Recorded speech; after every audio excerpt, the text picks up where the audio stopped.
But I am here. I am back. I am good to go. So we have almost 80 people registered. So we'll give everyone a few minutes to get in. And you're going to be sharing your screen, right? I am. Are you able to, or do I need to add permissions for you to? See if that is that rolling. Okay, good. All right, good. Just wanted to make sure. You got this screen with my mouse swinging around, right? Yep, looks good. Okay, I gotta let these people in. Let's see.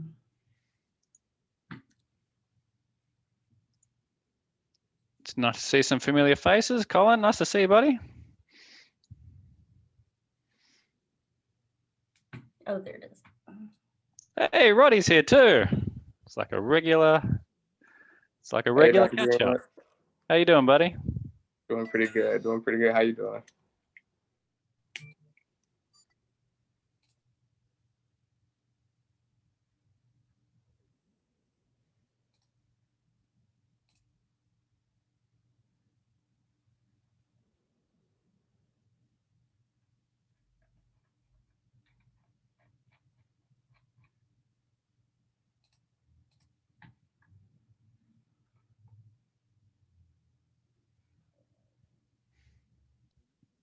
Positive it'll be worth your time.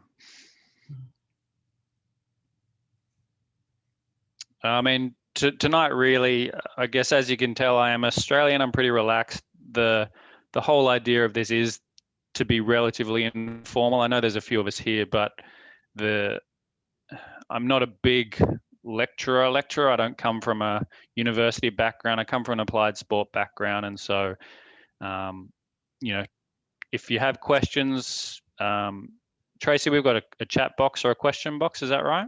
We do. Is it just that chat box? Is that the best way to get us? Right, the chat box at the bottom.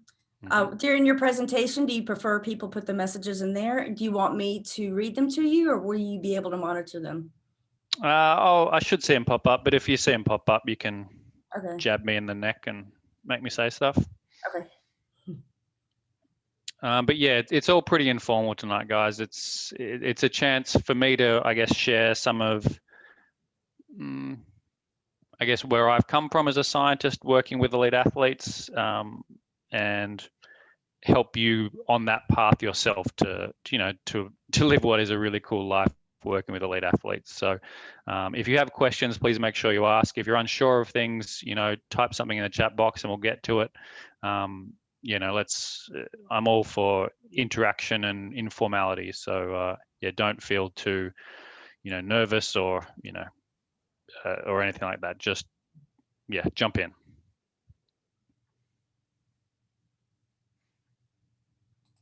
Trace, how are we going time-wise? I think if you want to go ahead and get started, we should be okay. We might have some latecomers, but it'll be fine. All right. Well, let's start with some serious things. As I've got some people on that I know, let's start with a relatively informal process of finding out. I'm going to ask Roddy to start us off with what his go-to karaoke song would be. Rick Rowe. What? Rick Rowe. Rick Rowe? I'm way too Australian to understand what that is, Roddy. Yeah, look it up. Yeah, it's about Rick rolling. I know what he's talking about. All right, it's on my list, Roddy.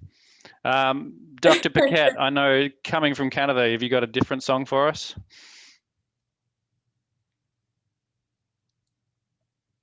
Oh, Max must be busy eating dinner. Hillary, your go-to karaoke song? Anything Red Hot Chili Peppers. Right, nice. Colin, what about you, buddy? Oh, I'll avoid the mic if I can. You don't want to hear me sing. Maybe something by Coldplay. That's the best I can do. Nice, I like it. If anybody wants to jump in with their go-to, I'm still looking for things to add to my list. I'll give somebody a few seconds to jump in now or write some stuff in the chat. I can do a mean rendition of tequila. Nice, and we've got with or without you. Yep, getting very emotional as we get later into the evening with a couple of glasses of wine or maybe a vodka or two.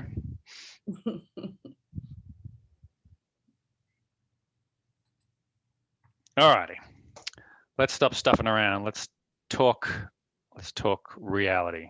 Reality? Well, let's talk whatever we're talking about.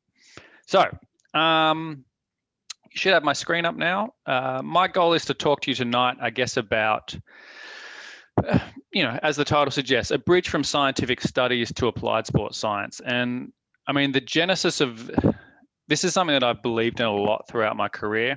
I'm going to start off with this picture because I think it's important. This young fella here, this is a young Daniel Greenwood when he first started at the Australian Institute of Sport back in 2005. This is Team Dan. We won the pub crawl run race. And this is us. This is some of my fellow junior sports scientists back on our first boat cruise, which was the tradition that all sports scientists went on at the end of the year. So I guess this whole presentation and this course that we're building here at Memphis is built around giving this guy a few more tips so that he makes a few less mistakes in his junior life. And so that he goes a little bit more on the right path in terms of sports science, in terms of understanding what his role is, what his job is, what he's qualified to do, how he works with coaches, how he should work with athletes, how he should essentially almost understanding what he's capable of and what his, the best way to fit in. I mean, for example, after my position here at the Institute of Sport, this was a one-year post-grad scholarship that we do after our master's. And my next job was in Singapore at the Singapore Sports Council. And I remember quite distinctly, I was in tears to my mum the night I'd moved to Singapore, and the night before I started, I was in tears to my mum back home, not because I didn't know what I was doing. And then I got to work the next day, my first day, and I didn't really know what I was qualified to do. So the whole idea of this presentation is to help this young man understand what it is he's actually trained to do and what he's going to work with elite athletes about. So I guess with that in mind, I do like questions and interactions. If anybody's got any questions to start us off, I'm more than happy to start there rather than start with me talking. So if anybody's got any questions, feel free to jump in. I've just lost my stupid chat bar. Yeah.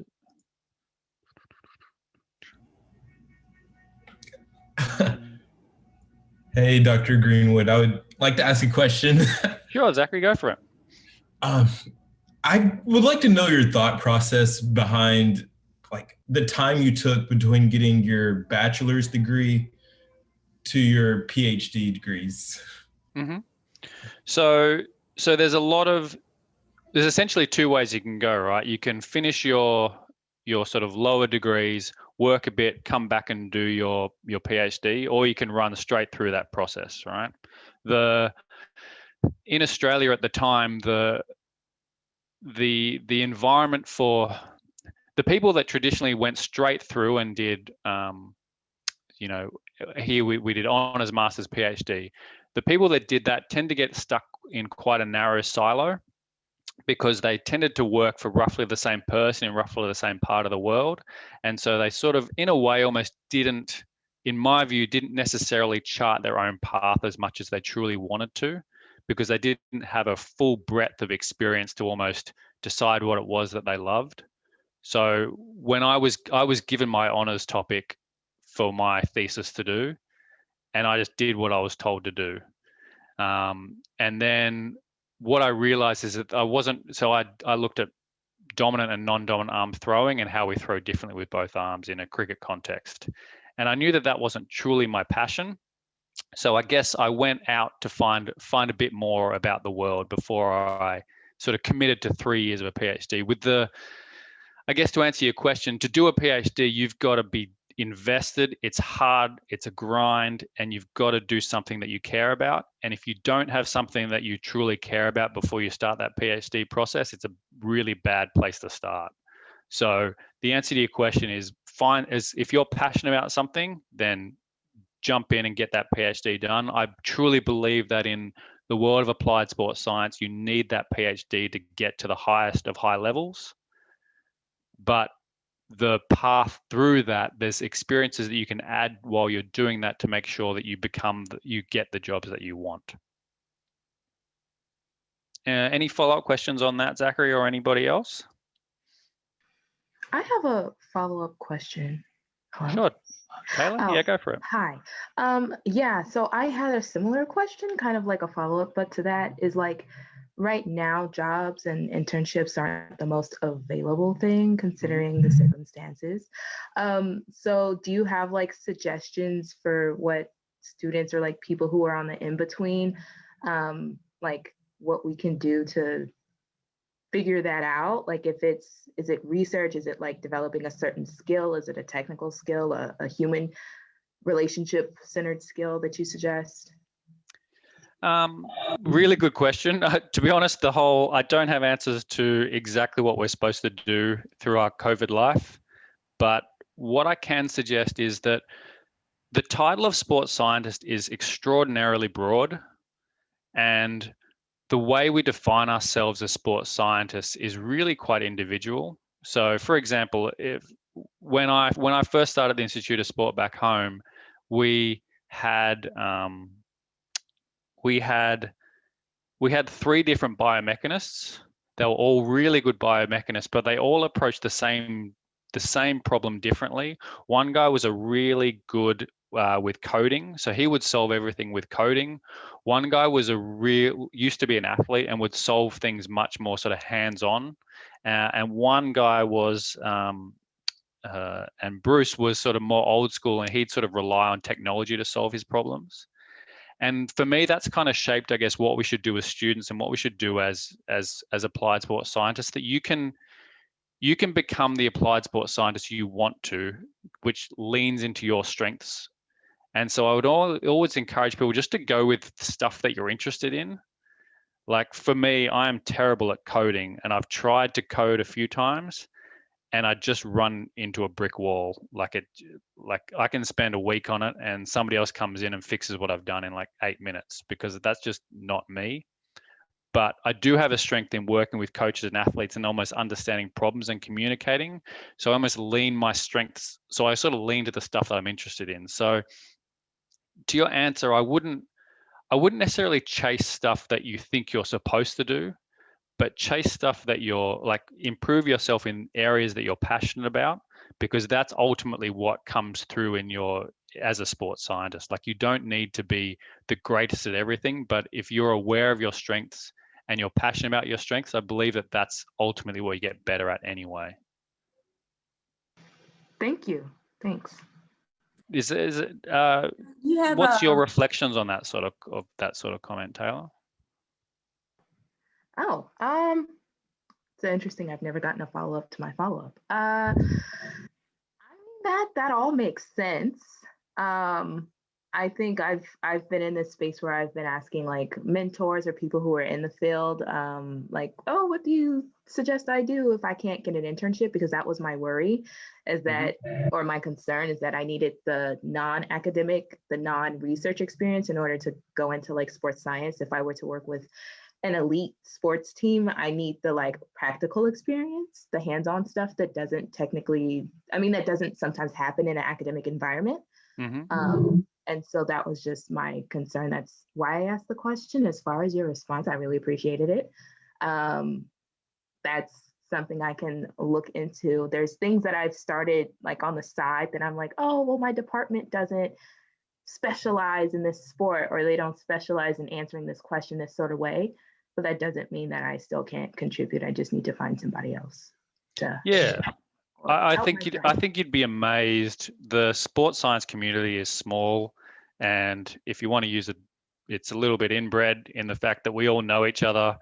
The links between, that 6 degrees of separation between people is a lot smaller than people would think, and there's a real collegiality across places. And, you know, like someone like Max, like Dr. Paquette sitting over there, the amount of enthusiasm and sort of and love that he pours into people that are passionate about the same things is like it never stops. And it's the same across the industry.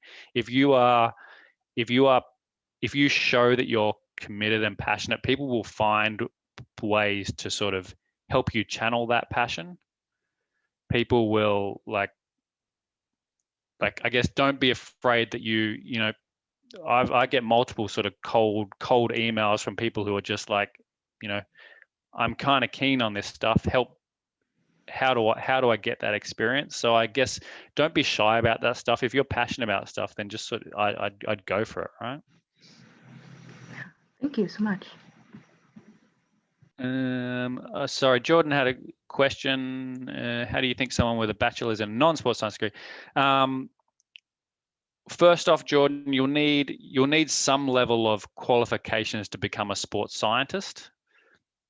But I wouldn't, for example, I wouldn't overestimate you would need, let me go back a step. You will need some sort of higher qualification in sports science to become a sports scientist. You don't necessarily need those qualifications to get experience in that space and work with people in that field sort of as an assistant. And that's where I would start. Make sure that it's something you're passionate about, that you're into. And if you do find that you're truly want it, then you'll use those people and those links to guide you through the process of being in sports science. I guess what I'm trying to say is contact people, get experience. The other pieces will fall in place as they go. There's some of the great sports scientists in the world have, like, you know, Dave Martin, who used to work for the 76ers, has an anthropology degree. There's a couple of other examples. There's people that are engineering degrees that are also sports scientists. Again, that title of sports scientist is such a broad term that you don't necessarily have to sort of go through the normal routes to get where you're trying to get to. I wouldn't underestimate enthusiasm and passion as a tool to get where you're trying to get to. All right. Any other questions? Whoop. All right. Let's let me. Ben, how do you suggest navigating?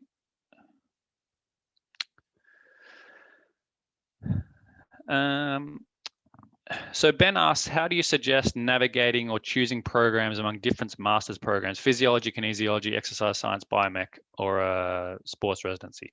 I'm going to sound a bit like a broken record, Ben, but just go with stuff that you're interested in. For example, I started out as a biomechanist. I was sort of given the role of biomechanist because the sport that I was working in was they did mostly biomechanics. So I worked in cricket, which is an Australian version of baseball, is the easiest way to put it, except we play for even longer than a baseball game.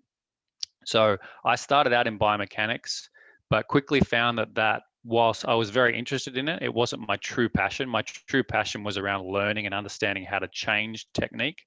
And so my PhD then was in skill acquisition and learning. So I'm now sort of a skill acquisition person with a biomech fundamentals.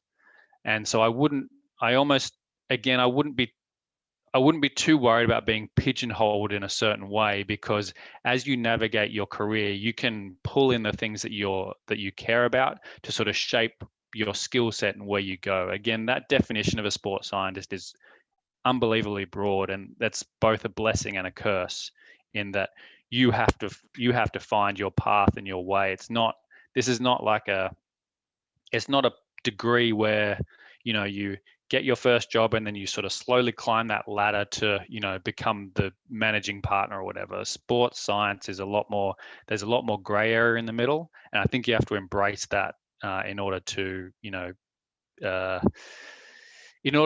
to fulfill both what you're passionate about and fulfill, I guess, what sport is, because, you know, sport is an area of where people are passionate about it. People care about this stuff. It's about enthusiasm. It's about a lot of intangibles that aren't necessarily, you know, being the greatest biomechanist in the world does not make you the best applied sports biomechanist in the world. There's a lot of other stuff that goes into that isn't just, you know, the ability to set up a 3D Vicon system and that sort of thing.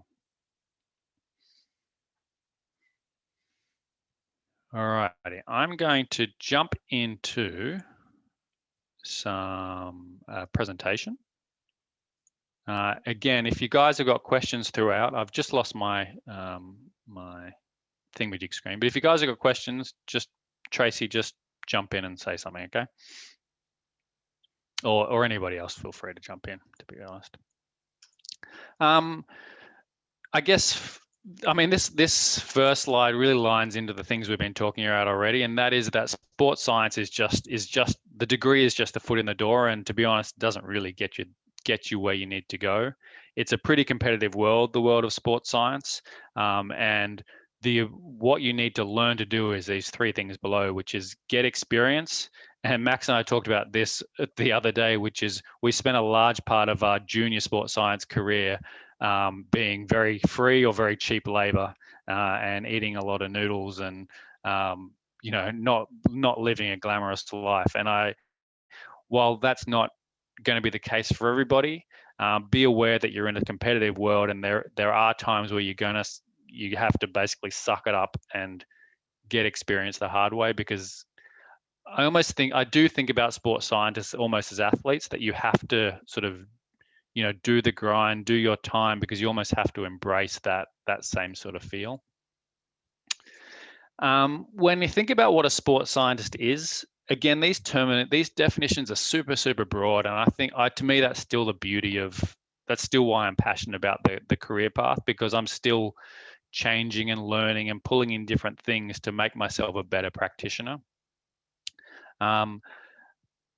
I really see our work in partnership with the coaches and athletes that we work with. We're not working in isolation. We're not holed up in our laboratories. When I first got into the Institute of Sport, I was told that if I spend my whole day in my office, then I'm doing it wrong. I should be in fields. If there are very few coaches that come on, knock on a sports scientist door and ask for help. In fact, I'd say there's almost zero. But there's a lot of coaches who will embrace sports science if you meet them in their world on their terms. And so a lot of this first part of the slide is around understanding that the athletes are at the center of what we do. This is one of my favorite photos of 3 different sports scientists working around Ash Gentle, one of our elite triathletes. Understanding that our job is to collect data and understand things and sort of act as an additional knowledge source to help people understand what it is that's truly going on. The coaches that we work with, we have to embrace them on their side of things. And so I've used this slide a lot, and these are some of the great coaches I've worked with over my time that have taught me as much about the science of things as I've taught them. You know, the coaches know a lot. They don't use the same terminology we do. They don't use the same terminology that scientists do. They tend to look at things more holistically than scientists do. We tend to be a little bit siloed. And so if you can break down the language barrier, and by that I mean sometimes sort of stuffiness in terms of language, you'll find that they actually already inherently understand a lot of the challenges that we're talking about. I truly believe in a collaborative approach. This was some research that was done in 2017 about guessing the number of jelly beans in a jar. And I really like it in what they showed was that the more times you do something, you get a little bit better at it. This is the graph of people improving and decreasing their error rate of guessing jelly beans. What was shown is if you added multiple people's knowledge together, you actually reduce that error quicker. And that's this second line down here. So this is a really neat way of me explaining to you that if you just use your own knowledge, you'll improve very slowly. But if you embrace other people's knowledge, particularly those from different backgrounds, you'll actually increase quicker. And so I use that to say that as scientists, we genuinely, we have to embrace coaches' knowledge to get to our answers quicker. And we also have to embrace the knowledge of other disciplines and other sports scientists to get there quicker as well. I'm just going to put this writing up here and I'm going to let you read through it, because I think it's important to understand that there's very few coaches that I've spoken to that have given me the finger and told me to F off. There's probably more in Australia than in America. In America, they're a little bit politer than Australian coaches are. But this is research. This is from some interviews we did here in Memphis with our coaches, and they really talked about how coaches do want sports science, no matter what they say, as long as it's framed in the right way, as long as we're sort of meeting them on their terms. On their terms? No, that's the wrong phrase. As long as we understand that they have potentially a different agenda to what a traditional scientist would do. A traditional scientist is, I guess, about publications and that sort of thing, or increasing our input, whereas coaches are about athletic performance and performance outcomes. So I guess what I'm trying to say is that partnership, understanding that that's important from the start, is truly, truly important. Again, I'm just going to put this up. I'm not going to talk through this necessarily as much, but when we spoke to our coaches here at Memphis, again, and this was consistent back in my previous iterations in different countries as well. Sometimes us being too caught up in, and I guess like that question that was asked, I'm sorry I forgot the name of it, but being too caught up in the concept of biomechanics or physiology, if I use the word like skill improvement, for example, coaches are much more excited about that than they are about having biomechanics support, just because it means more to them and they can understand it a little bit more. And so I think what I'm trying to say is sometimes if we just sort of brand ourselves differently, the whole thing can be we're actually a lot closer in both goals and outcomes than we think we are. This is just a little breakdown by percentage of the different areas that our coaches here, again, just in Memphis, were after. I think it's interesting that the biggest area that they thought that they want sports science to help is with their onboarding of athletes, and that sort of speaks to sometimes as a sports scientist, you're required to be a little bit more of a generalist than a specialist. So onboarding is basically the maturing of athletes through the as they turning them from high school kids into collegiate athletes or professional athletes, if you want to deem it that.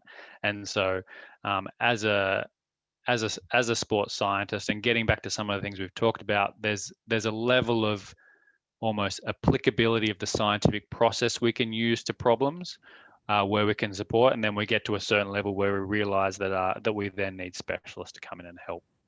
Hey Daniel, can you give an example of what onboarding might look like for some of the coaches in sports science here in Memphis? Yeah, sure. So as the coaches talked about it, they basically wanted the kids to basically behave like professional adults. And so there was, it's all that little stuff. It's about turning up on time to meetings, reading your emails, doing your recovery at home, eating properly, studying right, turning up to class when you're supposed to. So all the stuff that almost takes the coach's mental effort off the field is the stuff that they want athletes to get better at. So they have a sort of formal onboarding process here in Memphis already. But what we've done is we've tried to use some of those principles of skill acquisition to make it a bit more hands-on, a bit more applicable, and I guess make it more digestible, for lack of a better word, for athletes, showing them that some of this stuff that we're talking about, just being delivered by a different person, perhaps by an athlete, or sharing some anecdotes from elite athletes about how these sort of basic things are important is a really valuable place to start. Trace, am I going all right for questions? I lost my stupid question list. You're good. I don't see anything in the comments right now. Awesome. If anybody's got any questions, please jump in and or unmute yourself and just jump in. This is not a autocratic environment. Right. So we're talking about coaches as you know, as clients. It's probably a pretty terrible word to use, but I think it's fair enough in this space. And I was actually listening to another presentation by Darren Burgess, who's a really fantastic Australian, I shouldn't put that first, physiologist who is Australian. He's worked with a couple of big clubs, and he talked about just the other day about how the order of things matter and how it changes the way we have to approach the problems that coaches have. So for example, if a coach puts performance as their number one thing that they're worried about over injury risk reduction, then we can tackle exactly the same problem in a different way. If they put a long-term goal in front of a short-term goal, it can completely change the way that we would approach something from a scientific point of view. And I think making sure that we understand the context and the landscape that coach is operating in is really important if we want to have the impact on them, their program, and apply our science in the most effective way. So for example, like some coaches might be really worried about their job, they might be about to get fired, and they need some short-term performance. So if you go in there proposing, a PhD study that involves, looking at injury risk reduction over the long term, then they'll kick you out before you even blink. But if I guess the encouraging thing I'm putting here is that before you propose anything to a coach, before you plan anything with athletes, talk to people first, understand their world, understand their environment, understand what they care about. For example, if they care about onboarding and you're trying to sell them something about skill improvement, then again, their mind is elsewhere and they're not really that interested. My analogy is, when I get told that I should do yoga because it's better for my health, I know that I probably should do yoga because it's better for my health. I know I should do stretching in the evening, but at the moment, I really don't have the mental space or time to worry about that. So I can't, even if it's great advice, even if it's great research, even if it's a great study, I can't take that in at the moment. So I have to meet them where they are on things that they are worried about at the moment, and then build those strong relationships from there. This was some research that was done around lying. I've left the authors off, unfortunately, but what it showed is that they got people to test to listen and watch people and tell if they were lying. And what I wanted to get out of this research is that the people that didn't watch people talk and just listened more intently had a better chance of understanding the person that was talking and finding out what they were talking about. And I share this research for a simple reason. Oh, sorry, there's the research there.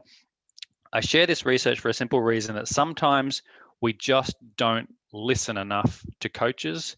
We don't listen enough to athletes, and we're just not, although we think we're listening for what we think we want to hear. And so if I could give, when sports scientists tell me that the coaches don't want to work with them, that they're struggling to get in with a team, my suggestion is usually that you're not asking enough questions, you're not listening enough, you're not understanding their world enough to then imbue your version of science and your enthusiasm, your expertise with their program.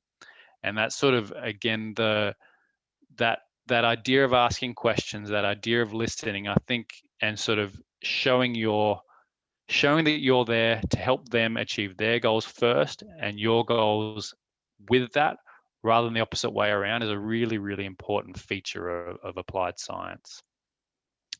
I'm going to share this. This is Trent Dilfer. He's was a quarterback. He's now a coach in Tennessee, actually, up in Nashville.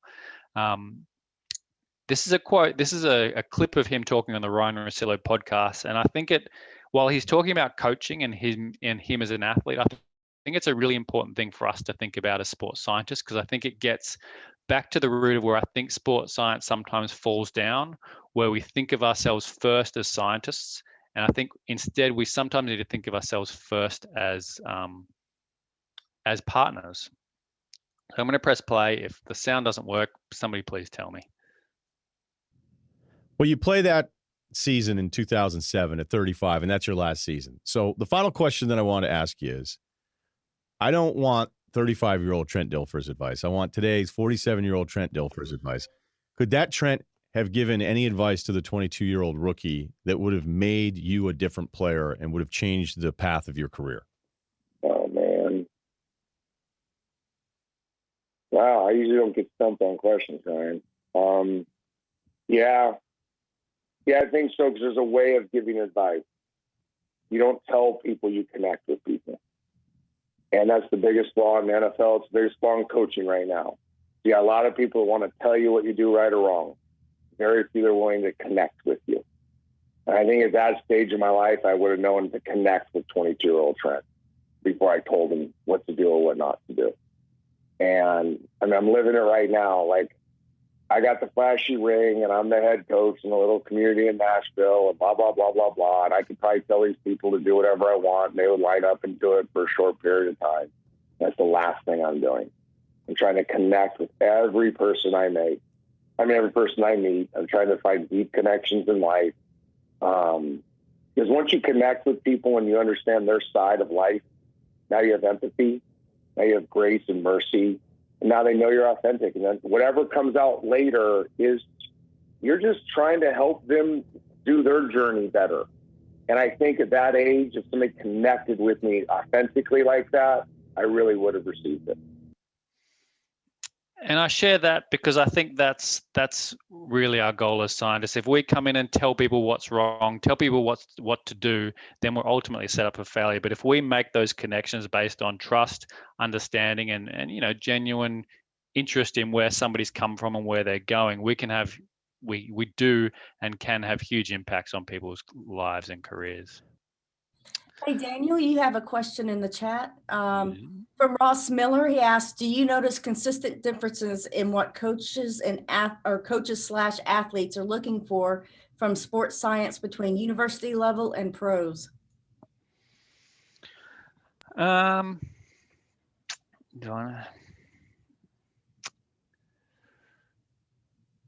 Good question, Ross. I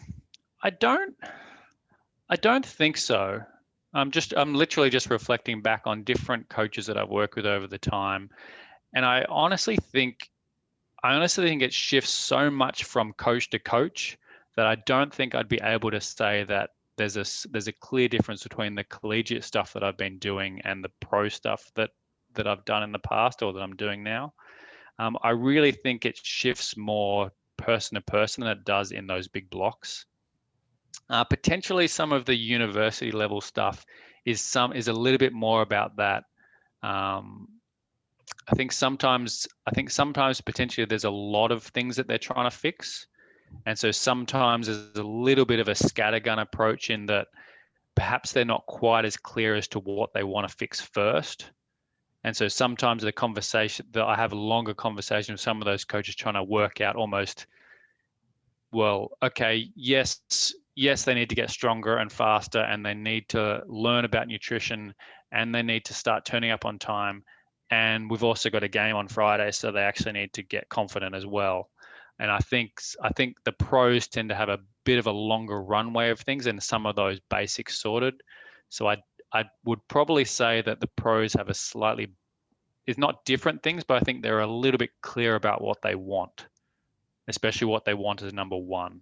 So I think the conversations I have with the university level coaches probably just take a little bit longer to sift out. And this is probably true with everyone. What really matters? What do you really want to work on? Because I think sometimes our first conversations with coaches when they don't know us is, I want them to be less injuries, better performance. Like, okay, well, great. And sometimes digging into what they truly mean by that is the hard part. Like our nutrition program for our volleyball program that we set up was built around the fact that our coach didn't have great eating habits when he was an athlete. When he finished his career, he put on a lot of weight, and then fixed it himself, and that was something that meant a lot to him. So that was why that was then deemed as his number one point. And so I think understanding that coach and where they're coming from and what they deem important in the moment, I think is the most important thing.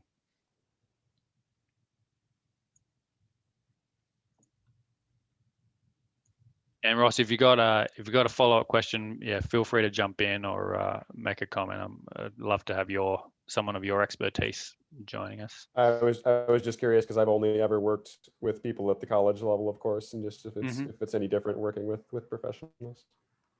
No, I mean in Australia, I guess in Australia we, like I said, they tend to have those. I mean, I worked a lot with Olympic sports. So they just tended to have a longer approach to things. We were about 4-year cycles or 8-year cycles. And so I think we could take our time a little bit more. If I had to make a equivalent to American sport, we tend to be in a bit more of a hurry. So with that extra speed of trying to get things done, with trying to get things done a little bit quicker here in America, I think we tend to try to, what do I want to say? We tend to try to look for an answer rather than probably digging a little bit better for the question itself, I think is what I'm trying to say.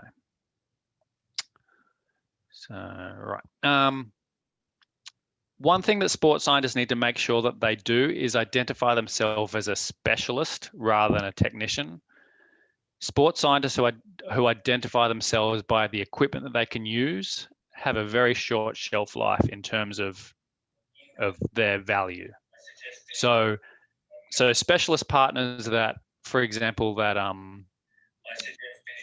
sorry, Trace, can you just mute that for me? I'm just getting a bit of feedback. Thank you. So when I first started in sports science, some people identified themselves by the equipment they were good at. So for example, we had a GPS guy who identified himself as being really good with GPS. We had another person who was the 3D specialist. We had another person who knew how to use the insoles really well. And the scientists that identify themselves as technicians, I know how to use a piece of equipment. Basically, either that equipment evolves and you become obsolete, or people just don't care about that equipment anymore and you quickly die on the vine. So understanding that as a sports scientist, you're not trained to use a piece of equipment as such. You're trained to use equipment to answer applied questions, and you have a number of tools that you can pull on to answer multiple questions. I think is a really important thing to understand. We're not people who are specialists at using stuff. We're specialists at answering questions using technology, and we actually have that adaptability within ourselves to become great. This thing on the side is the story of how ice and the changes in technology sent multiple ice businesses out of multiple ice companies out of business, because they only understood how to do what they were doing rather than understand the bigger picture and what they were trying to bring. So as factories originated and as fridges were built, the companies that just simply delivered stuff or used a tool went out of business. And so as sports scientists, we have to understand what our skill set is just as much as what the technology is that we're using.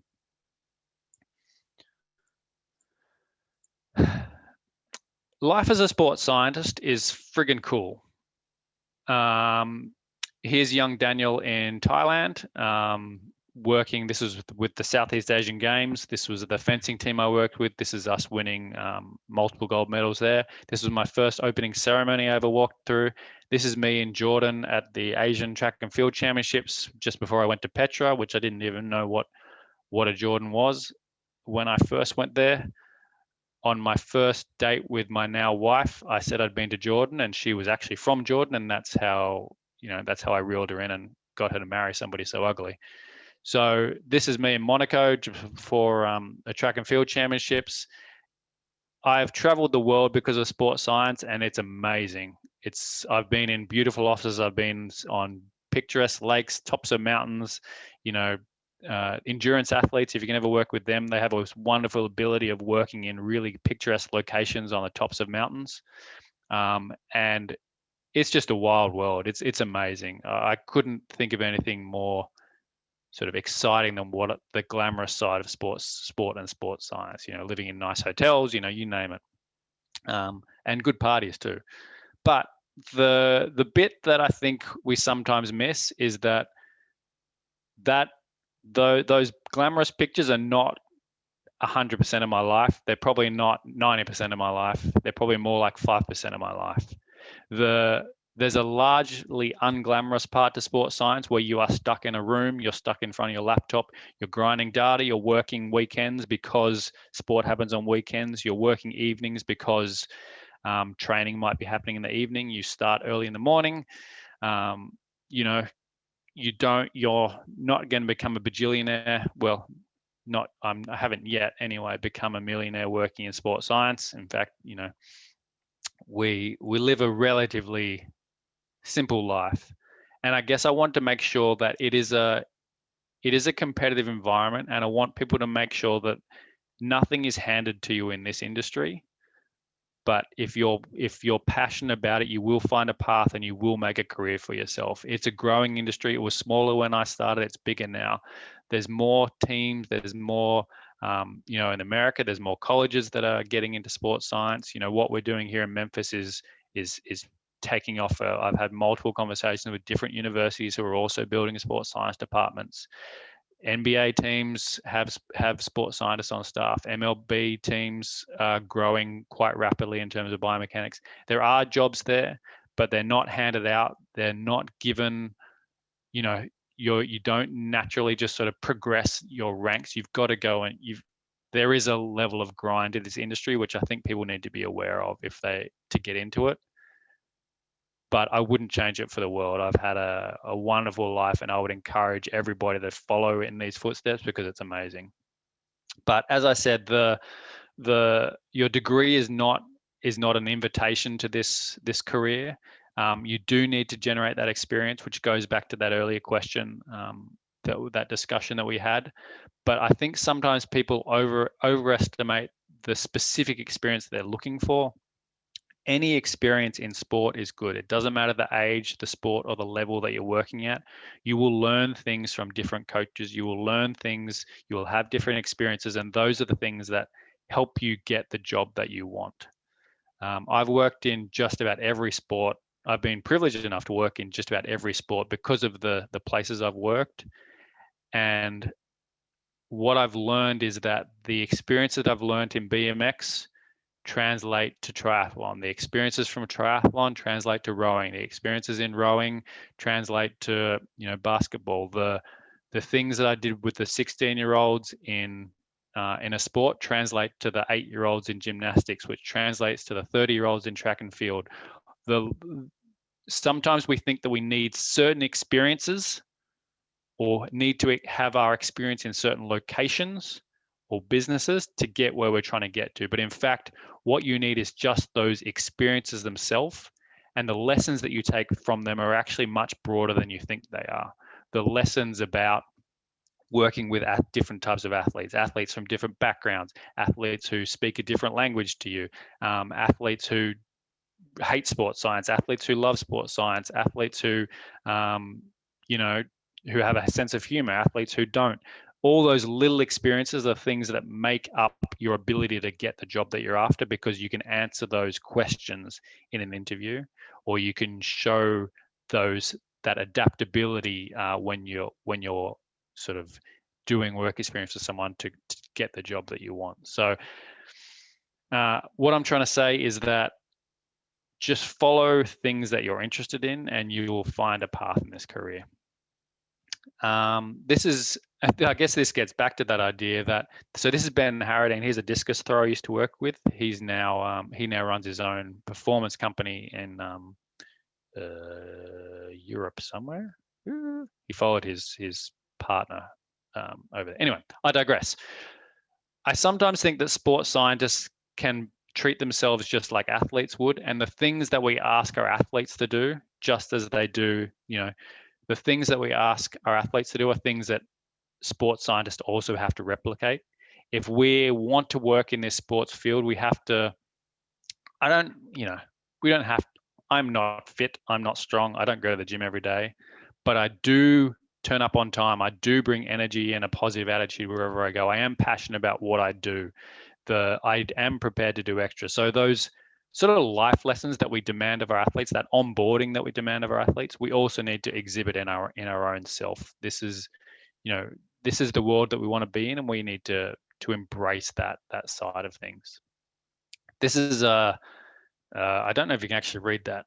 Maybe this is an Aussie coach, Wayne Bennett. He's a football coach back home, notoriously old and grumpy, and bit Bill Belichickian in that he gives short answers in press conferences and genuinely has a scowl on his face. He talks about how he wants that everything we do is an opportunity to learn, and he talks about how sometimes the hard things are the things that we learn from the best. And I really believe that, in that we need to learn, just as we ask our athletes to learn through experience. As sports scientists, we also need to. So I'll share these slides with you later so you can read this in more detail. This is sort of my spiel, I guess, and this is kind of where the course that we're designing is coming from, with the idea that you already have a level of scientific skills from your undergraduate or graduate degrees, but that's not necessarily the deciding factor in what makes you a successful sports scientist. Understanding what you're actually capable of, what your skill set is, where your limitations are, where your strengths are, is actually the thing that make you great. Your enthusiasm, your passion, your positivity around the group. These are the things, these are the reasons that coaches hire you. The fact that they trust you and believe what you're saying is ultimately what matters more. Your degree and your scientific knowledge is what you need to get in. Your personal qualities is what makes you great. And I truly believe that. And I guess a lot of this program is about reflecting on yourself, using using your experiences to learn about what you're actually capable of, rather than teaching you about, a knee joint or something like that. One of the key skills a sports scientist has is understanding what matters and then measuring what matters the most. In the world we live in, we can measure everything, but that is not what makes great sports scientists. What makes great sports scientists is asking those questions up front, understanding what actually matters to performance or to a coach or to an athlete, and then measuring the very specific variables, arguably the fewest variables we can, to answer the applied question that's going on. If we're working in sports science, we don't necessarily have time. Is a really interesting concept when you're working in elite sport or in collegiate sport. If you're testing an athlete, you're taking time away from them that they could be in the gym getting stronger, with their field coach, working on skills, eating better, sleeping for better recovery. You need to be aware of what you're doing and how it is making them better at what they do. So I guess this gets back to that concept of making sure that you're confident in your scientific skill set and you understand what they need, what the performance variables are that they need to get better. The final point on this slide is around that we try to become embedded with our sports. So that was the model that we used to use back in Australia, that as a sports scientist, you would become embedded with the team, you would work closely with them, and you would sort of almost infuse yourself with the sport, right? You become more coach than you do scientist. And what we found is that there's a really, we started to call it entangled, because we actually started to become, at our worst, we became additional coaches who sort of almost accepted the excuses that the sport had sort of created for itself. And so there's a real art as a sports scientist staying embedded without sort of almost staying objective and staying true to our scientific process without sort of falling into the trap of I guess what that sport brings. And again, we could talk on that for hours, but let's keep moving on because I got more junk to talk about. So in the idea of understanding what matters and then measuring what matters the most, I would like to introduce you to the 5 greatest NFL players ever to play the game. Oh, no, wait a minute. These were the 5 NFL players who did the best at the combine in different tasks. From my understanding, a couple of these guys are okay at NFL. This is an Australian speaking, but as a general rule, the things that we measure in a combine do not make a great NFL player. I would like to introduce you to one T. Brady during his combine.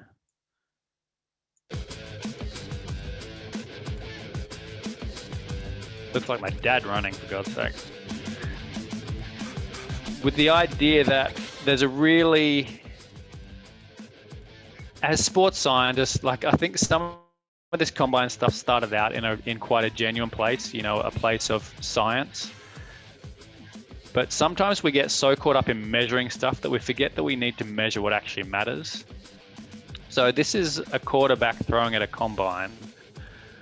And this is a coach pretending to, you know, give directions to an athlete, with my challenge being that there's not too many easier things than being a quarterback than having no defenders and nobody around you. And sometimes as sports scientists, we try to do this isolated stuff to sort of almost understand what performance is. And really our greatness or our value is actually placed in understanding what matters to sport. As scientists, we have actually a better fundamental understanding of what matters to sport than other people do, and we can challenge ourselves to measure it that way. So this is my pitch to say, make sure that you understand what matters and then measure what matters the most.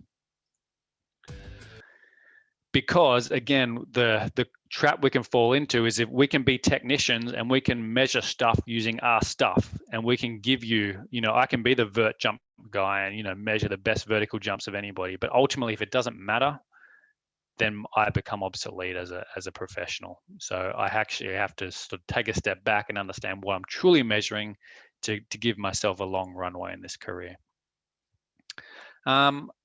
I guess one of the things about applied sports science, this is Jake Birtwistle. He's an Australian triathlete that I had the privilege of working with back a couple of years ago. So Jake and I were working on cadence, and we wanted to make him run faster. Let's go back a step. He needed to run his 10K faster than he currently did. He finished 9th in Yokohama in 2015, and the challenge was to basically win in 2016. So the problem was that his cadence was too high in the early part of his run, or this is what he and his coach identified as their weakness. His cadence was too high in the early part of the run, and it would basically, because he'd get off the bike, it would burn his legs up too quickly, and then he wasn't able to run quickly. So what I wanted to share with you was, so this was, the orange line there is 2016 and the blue line there is 2015. He finished 9th in 2016 and he finished 4th in 2015. And the orange line is 2016, finished 4th, 2015, blue, 9th. So we only changed his cadence by 1 or 2 clicks per minute, but that was enough to improve his run time. I think he improved his run time by about, I think it was about 45 seconds, and that was enough to change his performance.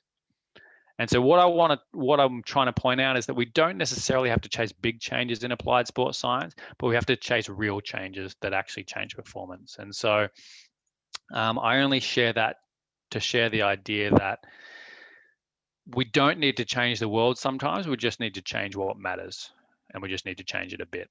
These people are already pretty good at what they do. This is just a project that we did for our boxing program. And I just putting this up here because the phrase "not another report" is something that hangs around in sport quite a lot. Writing reports is not the best way to get change in athletes and get change in coaches. Actually, when I first started in sports science, we would pride ourselves by having the biggest report. we did this really good technique testing with our cricket bowlers, and we would do this. It was like each athlete would get a 12-page report.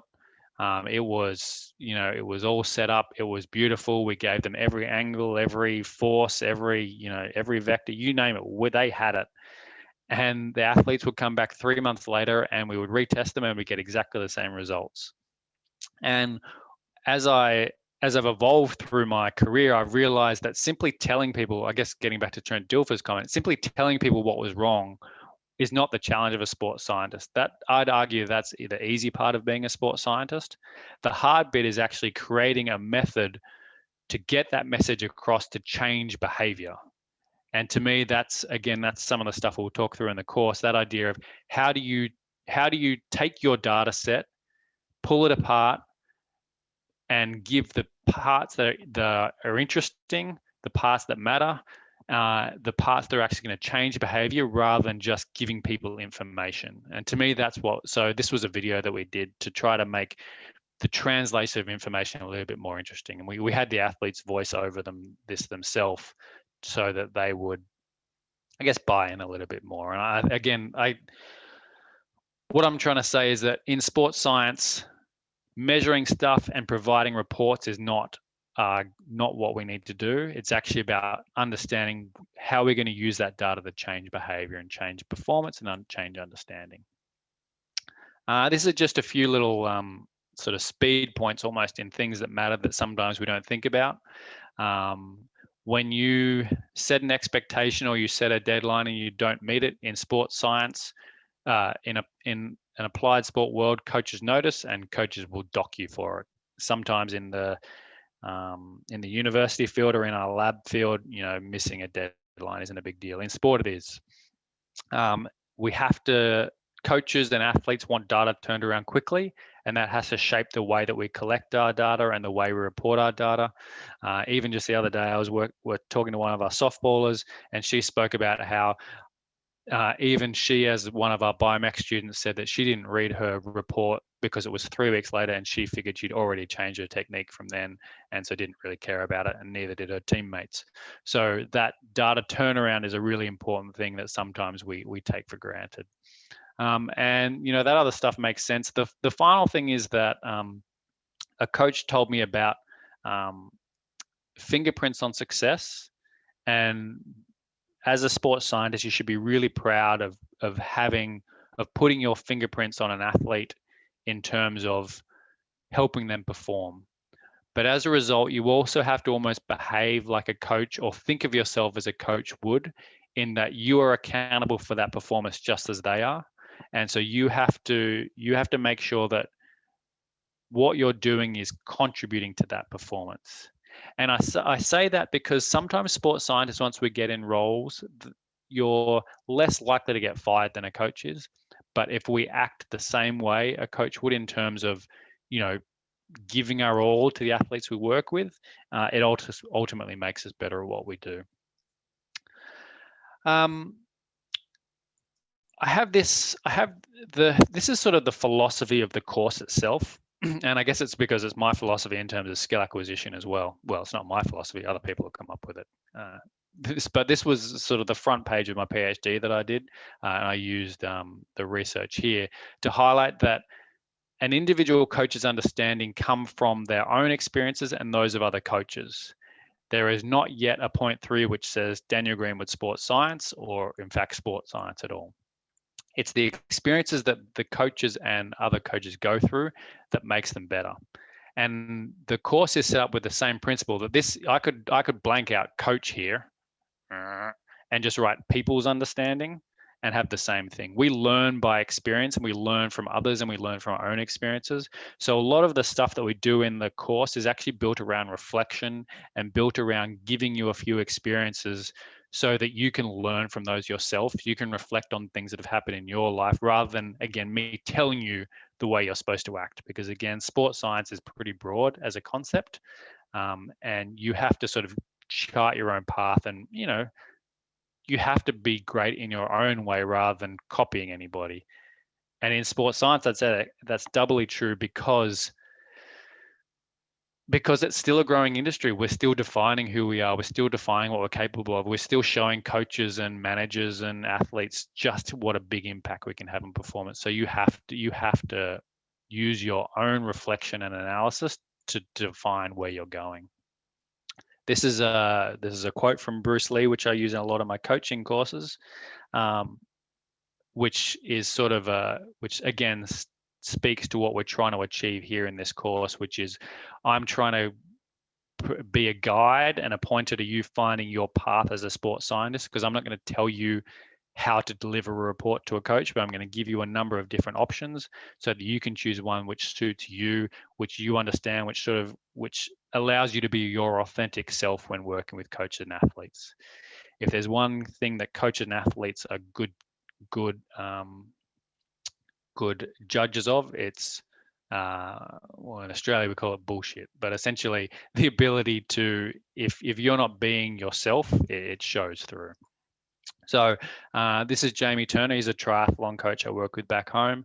This is an athlete talking about Aaron Royal, who's one of his Olympians that worked with him, talking about how Jamie coaches. And again, these are the things that we believe in here in the Human Performance Center, that I'm here to steer you towards your own answers and to your right directions rather than telling you what happens. So this is again Aaron talking about that in a triathlon context, but we take the same principles here, that I'm not here to tell you how to take a measurement, but more almost how to think about what you're trying to achieve and then give you the tools to achieve it the way that you feel is most appropriate. There's a person much smarter than me saying the same thing, that I'm not trying to tell people what to do, because I don't believe there's one right way to do things, especially in sport and sports science, but I am trying to give you some options so that you can do it yourself. And there's another smarter person than me saying a similar thing in much less words and much less rubbish than I do. You will be involved in the process and you'll learn that way. This is I'd almost call this housekeeping in a little way. The course that we're building was originally, we had these grand plans of releasing in March, but it's not at the level that I want it to be to give people like yourselves or other people here in America or across the world the experience that I want out of it. So we've pushed back our release date. I think we're looking at June, but I'll keep you in the loop with that. But essentially, it's a 1-month course. You'll have meetings with myself at the front and back of the course, like a one-on-one chat. We'll have weekly virtual discussion groups with guest presenters. And really what we're trying with, there's 8 modules. So there'll be all this, there'll be some great online content for you to sort of chew through. And really what I'm trying to do is to light a spark about sports science within you, to help you find your spark that you really gravitate towards, to help almost you reflect on the bigger picture in which you sit within sport, so that you can chart your own path in this world, because it isn't an industry where you're given jobs. It isn't an industry where you're given opportunities. Coaches don't come and knock on department doors and say, I'm looking for a young sports scientist to change my world. But if you walk into their world, understand and embrace them, you can change their world from within. These are the modules that you go through. I think I'm most proud of the Max and I were working just this the other day, the real life challenges, which is for lack of a better word, the questions that coaches have asked me, which are these ones, the questions that coaches have asked me, which have stopped me in my tracks at one point in my career and made me feel like an absolute something for not having an answer. And so these are some really fundamental questions that we'll sort of get into, that you need to answer for yourself, so that you can I guess share your enthusiasm and passion for what it is that you do. Again, all the assignments that we set are all reflection based, because again, I believe that reflection and sort of self-direction is the path to success, rather than a dictatorship. And that's that on that, as Roger Bell would say. So that's I guess that's my spiel for the evening, and that's I guess the course that we're setting up here in Memphis. I didn't necessarily want this to be a sales pitch because I don't really believe in those. I just wanted to sort of share with you my passion for the gap that exists from, Daniel as a young sports scientist to where he is now, and the things I wish I'd known when I first started, the questions I wish I'd been challenged to answer, the thoughts I'd wish I had been sort of challenged to think about, the understanding where I fitted within a bigger picture, understanding all the sort of the minute details that I've had to learn the hard way. And really this comes from a belief that I know what good sports science can do for athletes and coaches. I've seen it change careers. I've literally seen athletes' lives change within a moment as they win a medal. I've seen coaches sort of collapse in a lifetime of achievement, at that moment that it happens. We've stood, hand in hand as their lives they've achieved the dreams of their life work. And I really believe in what sports science can do. And I really believe that as a community, if we learn from one another and, build this bridge from what we're taught at university to some of those translational skills we're going to need in the field, we can change sport. We can show people better ways to do things. We can make people's dreams come true. We can stop people getting injured. We can whatever it is you want to say.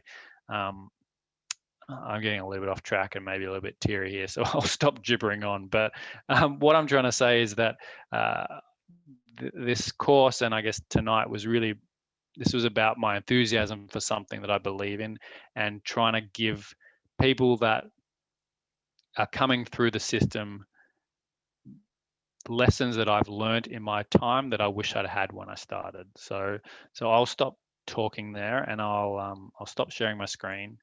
And you have a question I've got a question. Yes. So Taylor asked about some cultural differences between the US and Australia. What global approaches to sports science have you noticed between the US and other countries you've been in? Are there differences between how America does sports science versus other countries? So the first part of the question, Taylor, is around the differences between sports science in America and other countries. And the answer is yes, it is done differently in different countries. And if you look to understand almost why, if you look back into the history of how sports science started in the different countries, you can sort of see why it's got to where it's got to. So for example, in Australia, sports science started from an Australian Institute of Sport model where we were looking to make our elite. We failed in Montreal at the Olympic Games. We didn't win a medal. And so the government put in money into the Australian Institute of Sport to win medals. And that was how sports science was born there. In America, sports science was born out of a military need for the military to do better, to become better at what they did. So there's almost if you think about it, the Australian sports science was built on a model of winning at the top. And the American sports science was born on a model of almost bringing up the bottom. And so I think you see that in some of the ways we do things and just the ways we operate and the way we look at different things. And I don't want to get too much into what's wrong or what's right with either, because I don't think that's important. But the countries definitely approach it differently. There's obviously a huge strength and conditioning sort of footprint here in the US, which does not exist in Australia. That footprint definitely, I wouldn't say overshadows sports science, but certainly makes carving out a niche in sports science more difficult here in the US, but it's just something that you need to navigate around. I think all coaches that I've met are open to sports science when it's discussed in the right way. And I think sometimes, again, if we sell sports science as biomechanics or as tools, I can measure this, we run ourselves into a roadblock rather than trying to be problem solvers using a scientific approach. So while there are cultural differences, the fundamental principle of understanding what coaches want and then, you know, adapting your scientific skills to that need never goes away. So again, talking too much, but hopefully that answers your question, Taylor. If it doesn't, feel free to jump back in and say something else.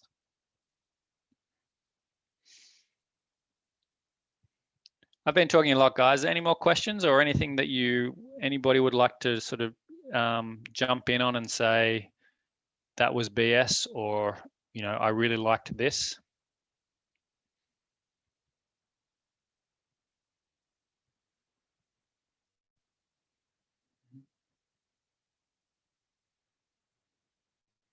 Does one person want to give me one thing they liked from tonight so that I feel better about life? I'll make a comment, Dr. Greenwood. Sure, Jay. It's Daniel, Jay. It's okay. Dang, sorry. I really like what you point out, that we need to provide a service and not just be a technician. I think, like, looking at jobs as I finish up my master's, I've kind of gotten lost in that idea of I can operate this equipment, I can do this with equipment, but not really what service I can provide. So that was a big takeaway for me. So thank you. Cheers, Jay. I appreciate that, buddy.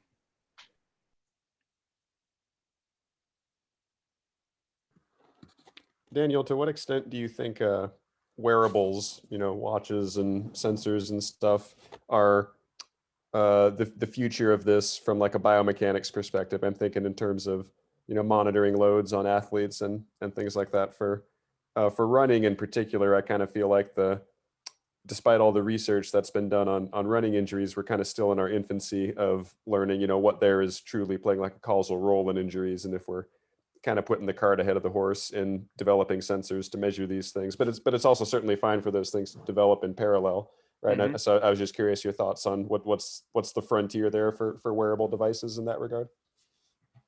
Yeah, I mean, wearables are sports science is going to be a wearable world at some stage. That's where sports science is going. It's coming. When I first started, it was all in the lab because our equipment was too big and it had cables and we couldn't get it out of the lab.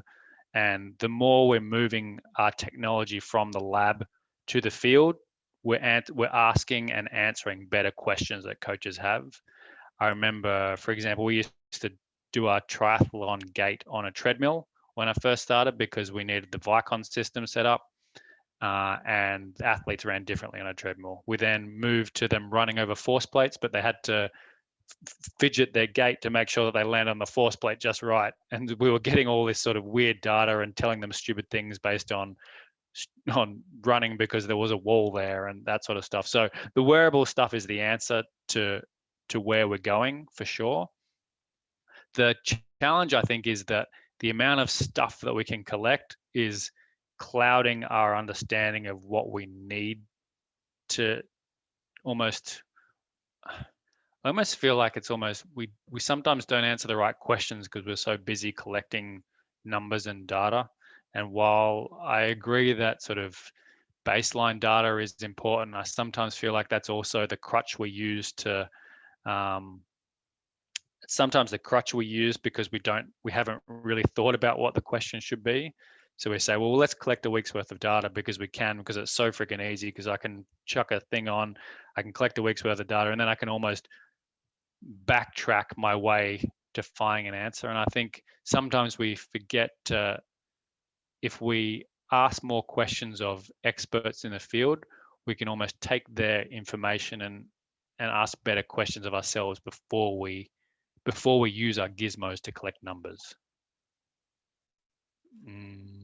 The other thing is like the other thing that is worrying about the sensors is the black box of my stride rate is 89. And you're like, okay, but is it? Well, I don't know. That's what my watch told me. And so there's this interesting world now where in the past you needed a sports scientist to tell you what your cadence was. And now I can get a watch to tell me what my cadence was. And we have a strong responsibility as sports scientists to highlight the fact that sometimes your watch is not telling you the truth. It's just the processing that's going on inside it to spit out the number. And that education piece, Garmin don't sell that education piece saying that this $200 watch might not tell you the truth because of the algorithm that we use, but it's sort of our job to sort of highlight that just because that number is spat out on your device, that might not actually be true. So you actually need to have those technicians and those scientists sitting behind to make sure that people understand why this number's wrong. Like the GPS data we use with our football program is a good example. So it counts hard decelerations and hard accelerations. And they go, okay, so we did 8 hard accelerations, but we don't really know what triggers a hard acceleration count on our device. We just know that they did 8 that session, apparently. And so there's this really interesting sort of responsibility of sports scientists to understand the stuff, the black box that is the device we're wearing. Sorry, Ross, that was a long answer. Max is laughing at me. Well, you so rarely have long answers that was fun to watch. Any other questions for me? Or questions for anybody else? We've got some smart people on board.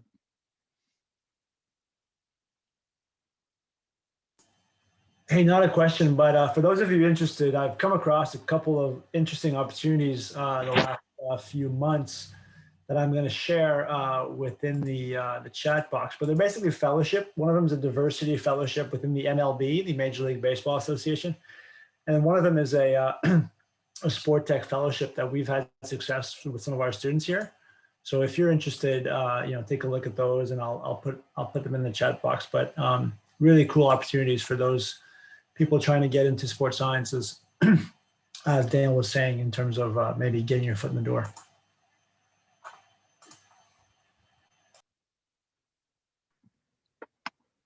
I have a question. Thanks, Dan, for great talk. And Max, I'm not from Memphis, but you shared this with Kath Boyer, and she put me in touch. So thank you for reaching out to the non-Memphis people. As someone who is interested in sports science, but also research, working with coaches, sometimes my questions don't exactly align with their needs.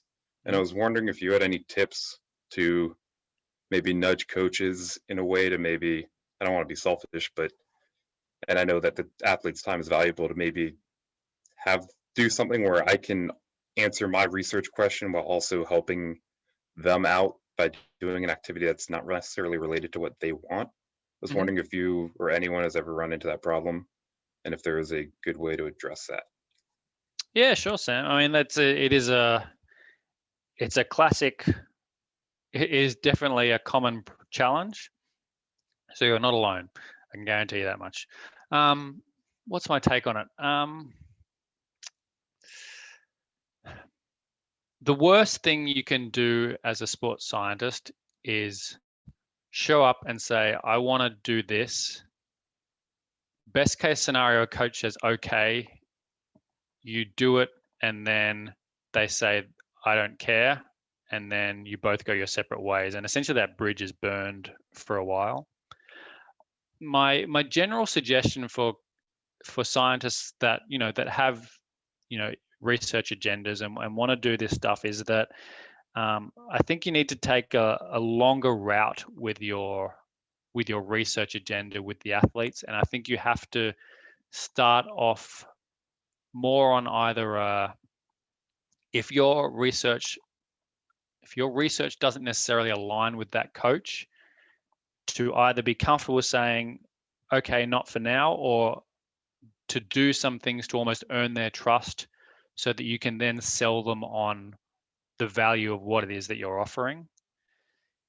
It's very, very difficult to walk in and say, this is the most important thing you ever need. Here's how I plan we measure it, and here's the data you'll get back. It's just a hard sales pitch, it's almost impossible to make. You have to start more on a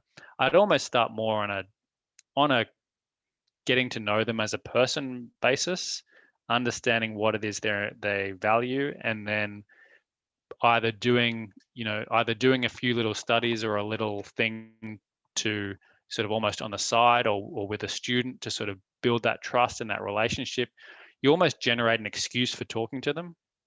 So, you know, if you can answer a small question for them that means something, you can have like 5 or 6 interactions without necessarily almost having people realize it, if that makes sense.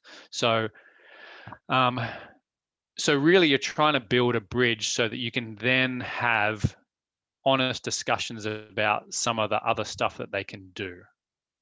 So your challenge is to, you know, not necessarily, you don't have to become their friend, you don't have to become their colleague, but you do just have to just get to know them as a person, understand what makes them tick, and then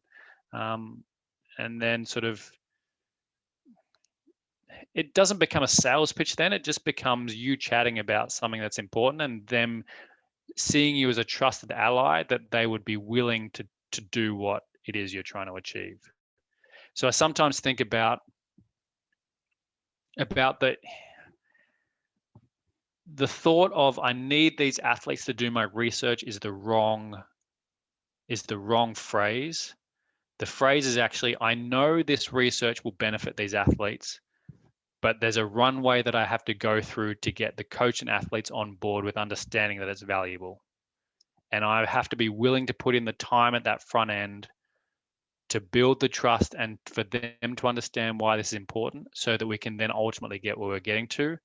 And this is not a short-term thing, because I think the beauty of your research is if you do it right with the coach and athlete and they're engaged in the process, they will elevate your research both by the fact that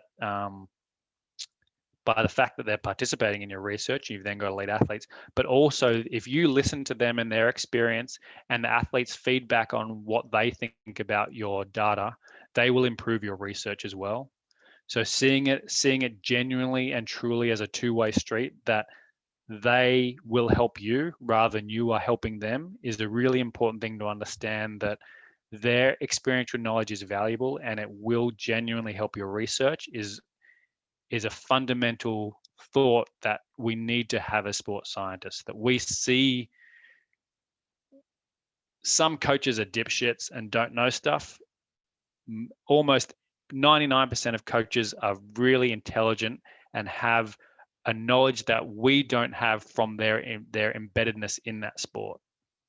And if we see coaches as that, rather than almost painting them with the brush of the dipshit coach, that coaches would probably brush scientists as the dipshit scientist that turns up in a lab coat and pisses me off and gets in my way. But we're not like that either. And so we almost have to, if we see them as a collaborator to our research rather than just a receiver of our research, it's a very authentic and multi-beneficial way to view our applied science. Thank you.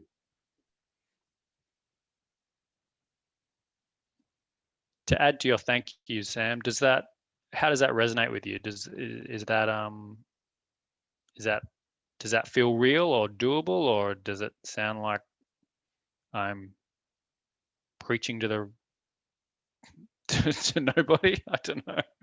No, it feels very real. It's just weird and hard to do when you're on like a PhD timeline, but down the road, it will definitely be something I hope to be able to do once I've graduated and have a big board job. Yeah, and I wouldn't underestimate the value of, while you're on your PhD route, taking a small moment to do you can do a project within, you can do a small project with a coach or an athlete within a week or so. You don't need to collect a lot of data if you ask the right question. You don't need to set up a big data collection. You don't even need to have a lot of athletes. You can do a cool little case study in a week or in a couple of days that really changes your perspective on things and their perspective on things, and can take your path in really different ways. And so I think sometimes thinking about the fact that as a sports science project, sometimes it doesn't need to be that complicated to answer some really interesting questions. And I think some of the stuff that Max does here in Memphis around understanding workload, sort of adding athlete sort of sort of internal measures to external workloads is, I don't want to say it's relatively simple, Max, because you're a genius, but the work that he does doesn't necessarily have to take that long to really improve your standing in the world, and your if you ask those right questions and you see those things from the right perspective. Is that fair, Max? Yeah, I think, Sam, your concern is real. I think most PhD students who aspire to be able to work in sport at some point might feel like they're not doing enough right now because they can't. You're working on a PhD study or several studies for your dissertation, and there's just no time. My PhD study was on knee osteoarthritis, and I really enjoyed the work at the time, but I knew I wasn't going to be a knee OA scientist down the road. So it was more about getting involved as a distance runner.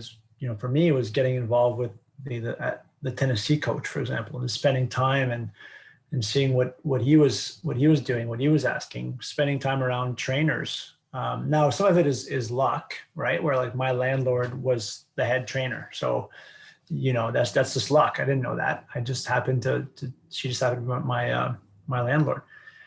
And then you kind of meet people via these connections, and it kind of happens organically. And so there is luck to it as well. I want to add to all of you is that sometimes you're just in the right place at the right time, and you meet the right person, and then all of a sudden you're working on a project and you didn't expect to be doing that. I think we're told often to say no just to save our time and prioritize work, and I agree with that. At times you have to say no, but even when you don't have that much time as a PhD student or a master's student or an undergrad student, there are times where you have to say yes. Like Daniel said, it might not be glamorous, but it might actually help you out down the road. And there's life stuff and family and children at times and other stuff. And so you got to, weigh the pros and cons, but it's normal, Sam, to feel this way about, you want to be involved, but you can't because you have to do this dissertation, and it will help you down the road to have a PhD, as Daniel said. But it's normal. So don't feel like, it might feel rough at times, but it's totally normal. Thank you. Appreciate it.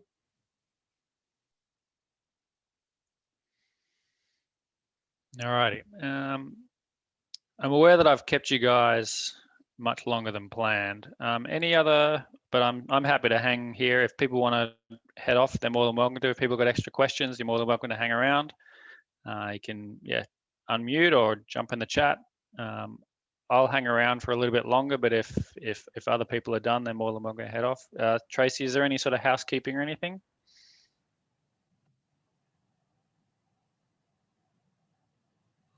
Tracy, you're on mute. Rookie move. I put it in the chat box, but tomorrow I'm going to upload this recording to YouTube, and I'll send the link, and we can include your slides in that email as well. Perfect. Thanks, Trace. And happy Australia Day. Yes, proud Australian. I should be drinking beer today, but here we are.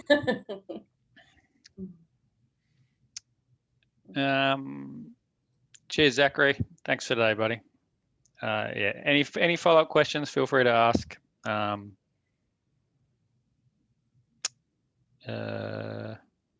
Maybe to say goodbye unless anyone's got any questions. Oh, Thomas? I have a question. This is following up on sort of what we're just talking about with Sam's question. But I was wondering if you had any recommendations on what experiences would be the most valuable for preparing to work in sports science and getting your foot in the door. Yeah, Thomas, it's a really interesting question, right? Like what experience what experience am I supposed to get? Right? That's the fundamental question, right? Mm-hmm. Like, I don't think the experiences are I almost don't think that you can plan the experience as much as you think you would like to.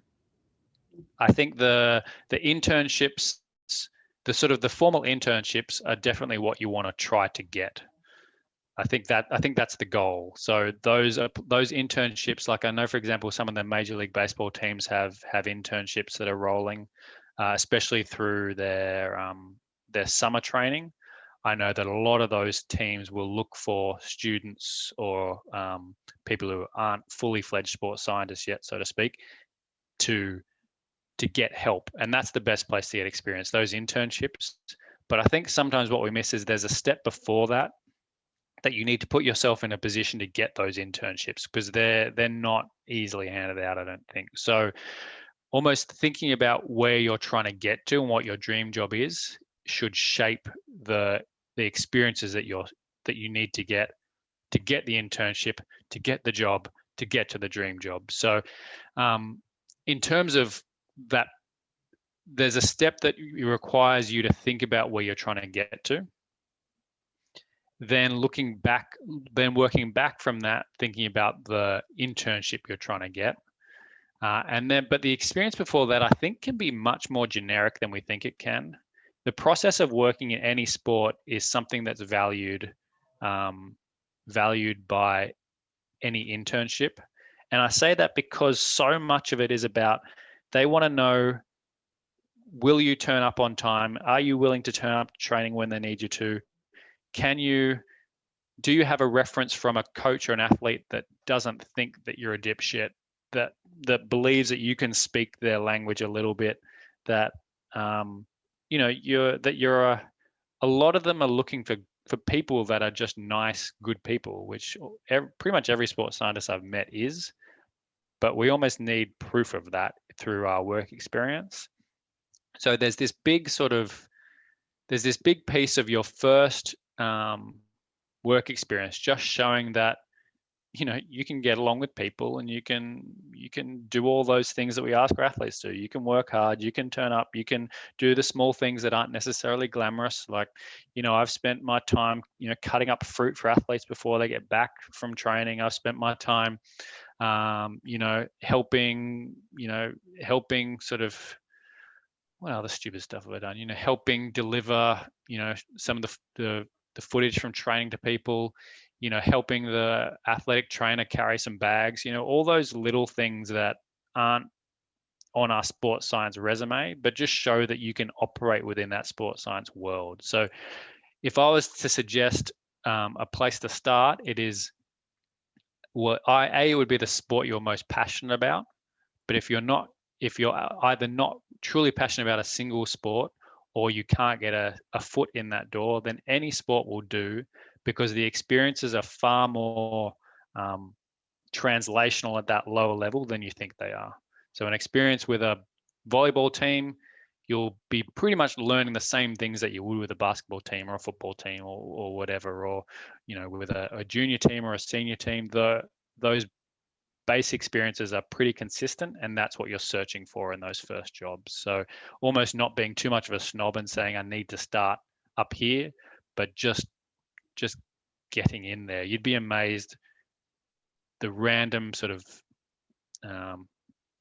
call it productive collisions, the random people you meet from doing something, who might know somebody else who then opens up a door here. So just being your best self in an environment is the exact right place to start. Did I give you enough direction there, Thomas, or was I too broad? No, I think that makes sense. I appreciate it. What would you do with that information from here? I think my goal would be to just be involved with a team, or just to spend time with the coaches or the people who are working with athletes, because that seems to be some of the most important things to do. Mm-hmm. and then maybe an applied project would come out of that relationship. Yep. That is 100% how I would approach it. That's how I approach my job every day. That just showing up and showing that you're committed and want to help is the first place to start. And just being your true and authentic self is the way to sort of be embraced by a place, and then you can sort of carve out that niche and build something from there. So I think the biggest I think the biggest sort of stumbling block is you think you have to go in there sort of with something to give them or with a project to like blow them away, when really the first thing they want is just for you to show that you want to help. And once you show that, then doors and conversations open, and then sort of things flow in. You don't have to walk in with this, I know you've never thought about this type of training, this is the answer to every problem. They actually would prefer you to come in with a blank slate than a strong idea of what you think should happen. So you start out more as like a volunteer coach or assistant? Yeah, I mean, yes, but it's okay to sell yourself as a sports scientist, but sell yourself as a, for example, I don't know your background. Do you have a particular sort of silo that you've been studying in or anything? Distance running. Distance running. So you're still able to sell yourself as a sports scientist in distance running, but your first challenge is not to say to the coach that I've got a plan for your team. It's more like this is me, this is my skill set. I want to help. Where do you think, how can I contribute to your program? And if there's anybody that knows about distance running, it's Max. Now he's disappeared now, but sending someone like Max an email to say, this is me, this is my resume, this is what I'm passionate about. How do I get involved? That the world of sports science in these sort of sports is far more enthusiasm and sort of ignition based than somebody waiting to give you a shot, so to speak. People respond to people who care and want to put in.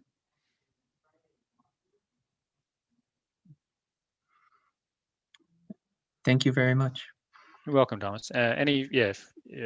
Any follow-up questions later or anything else you think of, feel free to send me an email or let me know how I can help.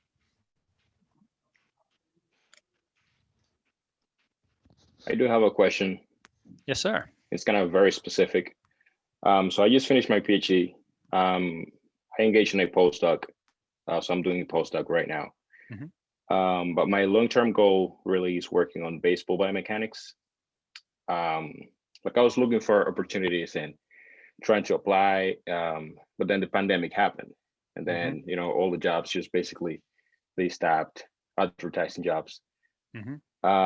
So right at that time, I was trying to get my strength and conditioning certification, because I come from mechanical engineering, really.